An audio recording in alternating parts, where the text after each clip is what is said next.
श्री शिवाय नमस्तुभ्यम दोस्तों, आप सभी लोग जानते हैं कि 17 जून 2024 को है जेठ महीने का आखिरी सोमवार। अब दोस्तों जेठ महीने का आखिरी सोमवार है तो सीधी सी बात है ये दिन हमारे लिए बहुत ही ज्यादा विशेष और महत्वपूर्ण है। आप सभी लोग जानते हैं कि सोमवार का दिन जो भी सोमवार पड़ता है भाई वो सभी सोमवार भगवान शिव जी को बहुत ही ज्यादा प्रिय होते हैं और सोमवार का ही मात्र एक ऐसा दिन होता है जिस दिन हम भगवान शिव जी को बहुत आसानी से प्रसन्न भी कर सकते हैं। पर दोस्तों बात वहां पर निकल कर आती है कि जहां पर हम भगवान शिव जी को प्रसन्न करने के लिए कौन सा ऐसा उपाय करें जिस उपाय को करने से हमें भगवान शिव जी बहुत बड़ा और बहुत जल्दी फल दे दें, हमारी मनोकामना को पूर्ण कर दें, हमारी दुख और समस्याओं को वो दूर कर दें। तो दोस्तों इसी के लिए पंडित जी ने अपनी अभी की कुछ ही दिनों पहले की कथा में गमले में शिवलिंग बनाने वाला उपाय बताया हुआ है। बहुत सारे लोगों को इस उपाय के बारे में पता है पर वह ये वाला उपाय कर नहीं पा रहे हैं क्योंकि उन्हें कुछ समस्याएं आ रही हैं, पर कुछ लोगों को तो ये वाला उपाय पता भी नहीं है। इसीलिए दोस्तों इस वीडियो में हम आपको जेठ महीने के आखिरी सोमवार किए जाने वाला इस गमले में शिवलिंग बनाने वाला उपाय बताने वाले हैं। आप इस उपाय को जरूर करके देखिएगा। निश्चित सी बात है कि आप जो भी मनोकामना के लिए उपाय करेंगे, जो भी दुख और परेशानी के लिए अपना ये वाला उपाय करेंगे, आपको उसमें जरूर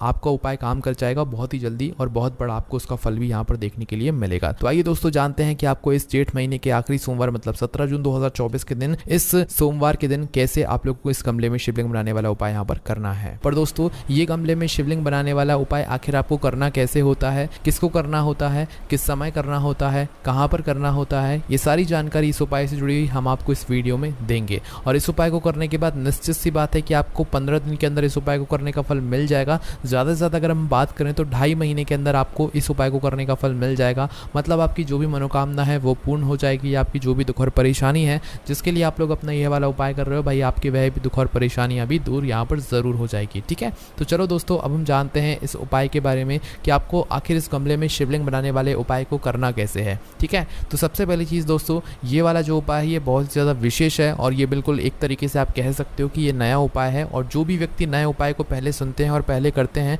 भाई उनको उस उपाय को करने का फल बहुत ही जल्दी और बहुत बड़ा होकर मिलता है। ठीक है, तो सबसे पहली चीज़ आप लोगों को करना क्या है वो आप लोग यहाँ पर बहुत ही ध्यान से सुनिए। देखिए गमले में शिवलिंग बनाने वाला उपाय है तो यहाँ पर आप लोग इस वाले उपाय को 2 जगहों पर कर सकते हो। ठीक है, सबसे पहले आप लोग वह 2 जगह सुन लो, उसके बाद हम लोग जानेंगे कि इस उपाय को कौन कर सकता है। ठीक है, तो देखो सबसे पहली चीज़ आप इस उपाय को अपने घर के गमले में कर सकते हो और दूसरा किसी पेड़ के नीचे कर सकते हो। ये 2 स्थान है, इन 2 स्थानों में से किसी भी एक स्थान के पास में आप लोगों को अपना ये गमले में शिवलिंग बनाने वाला उपाय करना है। ठीक है, या तो अपने घर में जो गमला उपस्थित हो वहाँ पर कर सकते हो या तो आपके घर के पास में आपके घर में कोई वृक्ष हो, बड़ा सा वृक्ष हो, पूजनीय वृक्ष हो, किसी भी पेड़ के नीचे आप लोग बैठकर अपना ये वाला उपाय कर सकते हो।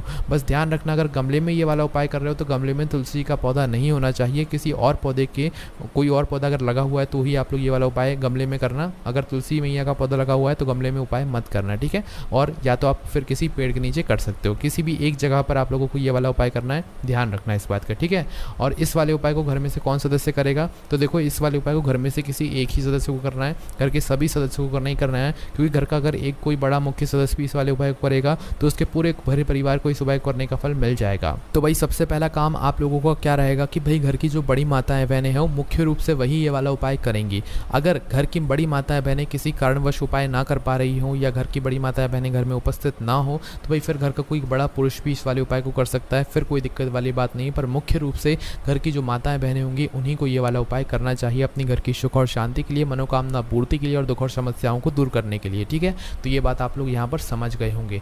तो भाई आपको करना क्या है, तो अब यहाँ पर आप लोग सबसे पहले उपाय की सामग्री सुन लो। तो देखो सोमवार का दिन रहेगा, 17 जून को सोमवार रहेगा, तो 17 जून को सोमवार के दिन इस वाले उपाय को आपको सुबह सुबह करना है। सुबह से लेकर दोपहर के समय के बीच में आप लोग कभी भी इस वाले उपाय को कर सकते हो, मतलब 12 बजे से पहले आप लोग कभी भी इस वाले उपाय को आप लोग कर लेना, आपको उपाय को करने का फल जरूर मिलेगा। ठीक है, तो अब यहाँ पर उपाय की सामग्री क्या है वो भी हम लोग यहाँ पर जान लेते हैं। तो देखो उपाय की जो सामग्री है वो सबसे पहले है दोस्तों 5 बेलपत्र। क्या है, 5 बेलपत्र। अब ये जो 5 बेलपत्र हैं, अगर कोई ऐसा प्रश्न करेगा कि 5 बेलपत्र ना मिले तो क्या करें, तो देखो 5 बेलपत्र अगर नहीं मिले तो आप उपाय नहीं कर पाओगे, इसलिए 5 बेलपत्र या तो आप किसी वृक्ष से तोड़ कर लाना या कहीं से खरीद कर लेकर आ जाना। पर इस उपाय में हमें 5 बेलपत्र की आवश्यकता पड़ेगी और ये वाला उपाय भगवान शिव जी के मंदिर में जाकर नहीं होगा, इस बात का भी आप लोग ध्यान रखना। ठीक है, तो सबसे पहली चीज़ 5 बेलपत्र आप लोगों को यहाँ पर रख लेना है। उसके बाद में दोस्तों क्या लेना है आप लोगों को, एक घी का दीपक। जो घी का दीपक आटे का होगा जिसके अंदर गोल बत्ती आप लोग रखोगे और शुद्ध देसी गाय का घी उसके अंदर डालोगे। ठीक है, तो एक जो है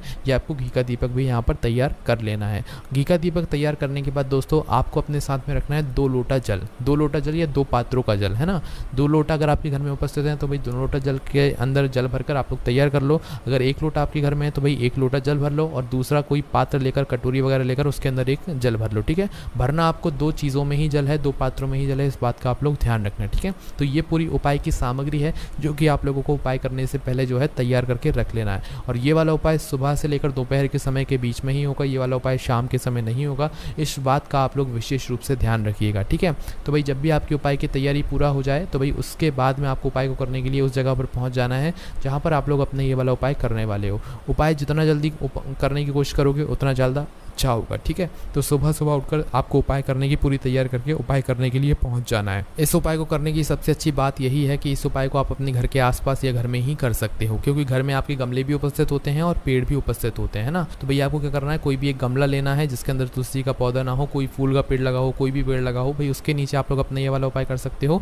या तो किसी एक बड़े से पेड़ के नीचे जाना, चाहे बेलपत्री का हो, चाहे आम का हो, चाहे वो भी का हो, अमरूद का हो, किसी भी चीज़ का हो, पूजनीय वृक्ष हो, बेलपत्र, पीपल वगैरह का, किसी का भी वृक्ष हो, भाई उस पेड़ के नीचे आप लोग अपना ये वाला उपाय जाकर कर सकते हो, है ना। तो करना क्या है, सबसे पहले वहाँ पर जाकर बैठ जाना है। पेड़ के नीचे उपाय कर रहे हो तो पेड़ के नीचे जाकर बैठ जाना है, गमले के पास में कर रहे हो तो पास में वहाँ पर बैठ जाना है। और बैठने के बाद सबसे पहले क्या करना है, आप लोगों को उसी के नीचे या उसी गमले की मिट्टी में या उसी पेड़ के नीचे की जो मिट्टी है उससे एक पार्थिव शिवलिंग का निर्माण करना है। पार्थिव शिवलिंग का निर्माण करने के लिए आपको कुछ ज़्यादा मेहनत करने की ज़रूरत नहीं है। मात्र जो गमले की मिट्टी है या जो पेड़ के नीचे की मिट्टी है उसे अपने सीधे हाथ की हथेली से थोड़ा ऊपर की ओर उठा लेना और एक पार्थिव शिवलिंग का आप लोग स्वरूप दे देना। बस इतना ही आपको करना है, इसके अलावा कुछ ज़्यादा नहीं करना है ना। तो थोड़ी सी मिट्टी को ऊपर की ओर उठाकर आप एक पार्थिव शिवलिंग बना लेना, ठीक है। आप चाहे ये उपाय गमले के अंदर करो या तो पेड़ के नीचे करो, विधि एक सी ही रहेगी, इसमें कोई भी बदलाव नहीं रहेगा, है ना। तो भाई सबसे पहले आप लोग पार्थिव शिवलिंग का यहाँ पर निर्माण कर लेना है ना।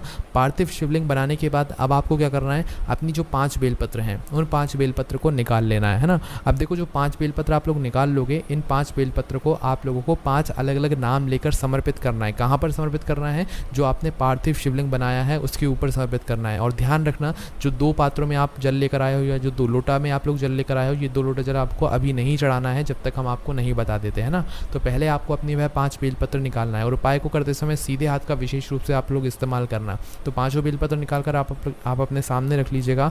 और 5 बेलपत्र अपने सामने निकाल कर रखने के बाद आपको क्या करना है कि एक एक बेलपत्र आपको क्या करना है, उस पार्थिव शिवलिंग के ऊपर चढ़ाते जाना है।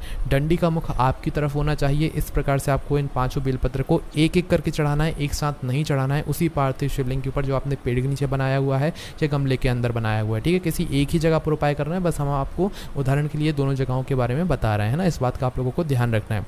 तो करना क्या है भाई, 5 बेलपत्र आपके पास हैं, सबसे पहले अपनी पहली बेलपत्र निकाल लो, ठीक है। हर एक बेलपत्र को चढ़ाने के बाद शिव जी की 5 बेटियों में से एक एक का नाम आपको बोलते जाना है। पहले हम आपको एक साथ नाम बोलकर बता देते हैं शिव जी की 5 बेटियों का। जया, विषहरा, श्यामली बारी, दौतली और देव, ये शिव जी की 5 बेटियों का नाम है, जिसको आपको लिख लेना है या तो मन ही मन याद कर लेना है। एक और बार हम आपको बोलकर बता देते हैं, जया, विषहरा, श्यामली बारी, दौतली और देव, है ना। तो भाई हर एक बेलपत्र को चढ़ाने के बाद आपको एक एक नाम बोलना है। जैसे हमने आपको एक नाम बोलकर बताया ना, तो पहली आपने बेलपत्र चढ़ाई तो जया बोल दिया, फिर दूसरी बेलपत्र आपने शिवलिंग पर चढ़ाई, उस पार्थिव शिवलिंग पर चढ़ाई तो विषहरा बोल दिया, फिर तीसरी बेलपत्र शिवलिंग पर चढ़ाई तो भाई श्यामली बारी बोल दिया, फिर चौथी बेलपत्र शिवलिंग पर चढ़ाई तो दौतली बोल दिया, फिर 5वीं बेलपत्र शिवलिंग पर चढ़ाई तो देव बोल दिया। इस तरीके से आपको ये 5 बेलपत्र एक एक नाम बोलते हुए उस पार्थिव शिवलिंग के ऊपर चढ़ा देना है, ठीक है। उस पार्थिव शिवलिंग के ऊपर यह 5 बेलपत्र चढ़ाने के बाद आपको क्या करना है कि भाई अपना जो 2 लोटा जल है, भाई उस 2 लोटे जल को आप लोगों को क्या करना है, इसी पार्थिव शिवलिंग के ऊपर इन्हीं 5 बेलपत्र के ऊपर आमने सामने कर लेना है। या 2 पात्रों का जो जल है वो आपको आमने सामने कर लेना है उस पार्थिव शिवलिंग के या उन 5 बेलपत्र के ऊपर की ओर करके, है ना। तो आमने सामने दोनों पात्रों को करते हुए आप उन दोनों पात्रों से एक धारा से धीरे धीरे करके इन्हीं 5 बेलपत्र के ऊपर अपने उस पार्थिव शिवलिंग के ऊपर जो है जल की धारा गिराना शुरू करना। क्योंकि देखो पार्थिव शिवलिंग तो छोटा रहेगा, वह बेलपत्र के नीचे ही हो जाएगा, तो भाई आपको जो जल है वो बेलपत्र के ऊपर ही समर्पित करना है। पार्थिव शिवलिंग का वह अपने आप ही जो है समर्पित हो जाएगा। तो दोनों पात्रों को आमने सामने करते हुए एक धारा से धीरे धीरे करके जो जल है वो आपको समर्पित करते जाना है। और जैसे ही आप लोगों का पूरा जल आपका समर्पित हो जाता है तो वही जल समर्पित करने के बाद आप अपने साथ में जो घी का दीपक लेकर आए हुए हैं वही उस घी के दीपक को आप लोग जला लीजिए, ठीक है। इस घी के दीपक को आप लोग उपाय को करने से शुरू करते समय भी जला सकते हो और अभी भी जला सकते हो, ठीक है। तो शुरू में भी जलाओगे तो भी कोई दिक्कत वाली बात नहीं है। तो अब आप अपने इस दीपक को जला लो। इस दीपक को घर से जला कर नहीं लेकर आना है, यहीं आकर जलाना है, वो भी अपनी माचिस से जलाना है, ठीक है। इस दीपक को यहाँ पर लाकर आप लोग क्या करना है, सबसे पहले जला देना है। दीपक को जलाने के बाद आप चाहो तो इस दीपक से आरती कर सकते हो, पूजन कर सकते हो, अर्चना कर सकते हो। और दीपक से आरती पूजन करने के बाद इस दीपक को उसी पार्थिव शिवलिंग के पास में, अपने गमले के पास में कहीं पर भी, उस पेड़ के पास में कहीं पर भी जहाँ पर आप लोग अपना पार्थिव शिवलिंग बनाया या उपाय कर रहे हो, वहीं पर पास में अपना ये वाला दीपक रख देना। दीपक जैसे ही रख देते हो तो भाई भगवान से हाथ जोड़कर 2 मिनट सबसे पहले तो आप लोग अपने श्री शिवाय नमस्तुभ्यम का जाप कर लेना, भगवान शिव जी के नाम का जाप कर लेना। और जाप जैसे ही हो जाए उसके बाद में भगवान से अपनी वो मनोकामना बोलना जिसके लिए आप लोगों ने अपना ये वाला उपाय किया है, ठीक है, या जिस और दुख और परेशानी के लिए आप लोगों ने अपना ये वाला उपाय किया है। अपनी किसी एक ही मनोकामना के लिए उपाय करना, अपनी किसी एक ही दुख और परेशानी के लिए अपना ये वाला उपाय करना। घर की सुख और शांति के लिए कर रहे हो तो सीधा बोलना कि भगवान हमारे घर में हमेशा आप सदैव सुख और शांति बनाए रखना है। ऐसी आपको भगवान से प्रार्थना करना है। अपनी मनोकामना जो भी विनती है वो बोल देना है। अपनी मनोकामना और विनती बोलने के बाद अब आप लोगों को क्या करना है कि जो 5 बेलपत्र अभी आपने शिवलिंग पर चढ़ाई हुई हैं, भाई इन 5 बेलपत्र को आप लोगों को क्या करना है, शिवलिंग के ऊपर से उठा लेना है, मतलब उसी पार्थिव शिवलिंग के ऊपर से उठा लेना है, ठीक है। पार्थिव शिवलिंग के ऊपर से इन 5 बेलपत्र को उठाने के बाद इनको आपको घर पर लेकर आना है, क्योंकि इन 5 बेलपत्र के अंदर आपको भगवान शिव जी का आशीर्वाद प्राप्त हो जाएगा। पर उससे पहले दोस्तों इस बात का ध्यान रखना, जो पार्थिव शिवलिंग आपने बनाया है उसका आपको विसर्जन भी करना है। और जो दीपक आपका जल रहा है, जब तक वह दीपक अपने आप बुझ ना जाए, अपने आप ठंडा ना हो जाए, जब तक आप पार्थिव शिवलिंग का विसर्जन नहीं कर सकते। इसका मतलब यह है कि जब तक दीपक जल रहा है आपको वहीं पर बैठना है, और जैसे ही दीपक ठंडा होता है तो ये पार्थिव शिवलिंग का विसर्जन करके फिर आपको उठकर वहाँ से अपनी 5 बेलपत्र को अपने साथ में लेकर अपने घर पर आ जाना है, ठीक है। घर पर आने के बाद आपको क्या करना है कि भाई आपको इन 5 बेलपत्र को किसी भी एक कटोरी में या किसी भी एक अच्छे से पात्र में ले जाकर किसी अपने घर के शुद्ध स्थान पर रख देना है। अपने घर के मंदिर में रख देना है, किसी भी अच्छी जगह पर रख देना है 5 बेलपत्र को, ठीक है। किसी एक कटोरी में रख सकते हो या किसी एक पात्र में अच्छे से रख सकते हो, क्योंकि अब इन 5 बेलपत्र के अंदर भगवान शिव जी का आशीर्वाद है। और जब तक ये 5 बेलपत्र आपके घर में रहेंगी, आपके घर में सुख और शांति बनी रहेगी। आपके घर में से जो आपकी मनोकामना है वह पूर्ण होगी, दुख और परेशानियां भी यहाँ पर दूर ज़रूर होंगी। बस दोस्तों यहाँ पर ये वाला उपाय पूरा हो जाता है। अब दोस्तों यहाँ पर बात ये भी आती है कि भाई इन 5 बेलपत्र का हमें करना क्या है। तो देखो इन 5 बेलपत्र को आपको कम से कम 2.5 महीने तक रखना है। वैसे दोस्तों अगर आपकी बेलपत्र ज़्यादा सूखने लग जाएँ तो भाई आप इन बेलपत्र को आप विसर्जन कर सकते हो किसी बहते हुए जल में, ठीक है। इस बात का आप लोग ध्यान रखना।